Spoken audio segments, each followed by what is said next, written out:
Tous et bonsoir. Numérisation des paiements.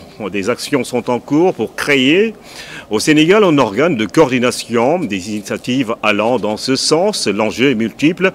Avec seulement 50% de numérisation des paiements, le Sénégal pourrait se retrouver avec une hausse de sa croissance de 104 milliards de francs CFA par an.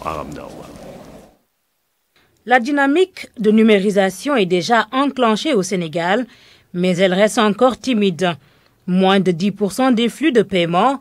L'améliorer, c'est réussir l'inclusion financière et offrir plus de croissance à l'État et aux entreprises.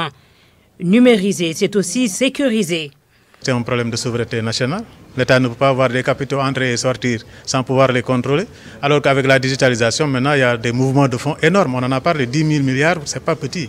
Rien que pour la diaspora, ce qu'il envoie par année, souvent, si ce n'est pas par valise, c'est par paiement numérique.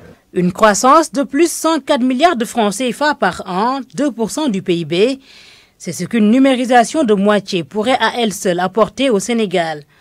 Pour créer les conditions d'impulsion, la mise en place d'un organe de coordination est en vue. Une entité dédiée qui va coordonner donc les efforts aussi bien du gouvernement, du secteur privé et des partenaires autour des paiements électroniques. Et c'est véritablement ce qui nous réunit aujourd'hui et nous devons dire au nom des Nations Unies, en particulier de Better Than Cash, que le Sénégal a maintenu un rythme assez satisfaisant puisque l'agenda sur la digitalisation des paiements a été lancé en novembre dernier. Il y a eu les élections présidentielles, mais nous constatons que le mouvement se poursuit.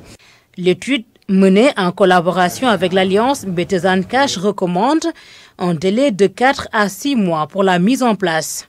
4 mois, je pense que c'est raisonnable pour nous permettre de sortir de ces conclusions et de ces recommandations. Un comité national dont le nom dépendra maintenant du Premier ministre, de ce qu'on va lui proposer. Est-ce que ce sera un organe national, un comité national ou un observatoire national sur la numérisation des paiements? Ça dépendra. Mais l'essentiel, c'est que dans le fond, que ça permette d'accompagner et d'impulser la numérisation et d'encadrer surtout la numérisation. Des pays comme le Kenya, le Rwanda et le Nigeria ont déjà dépassé le cap de la création.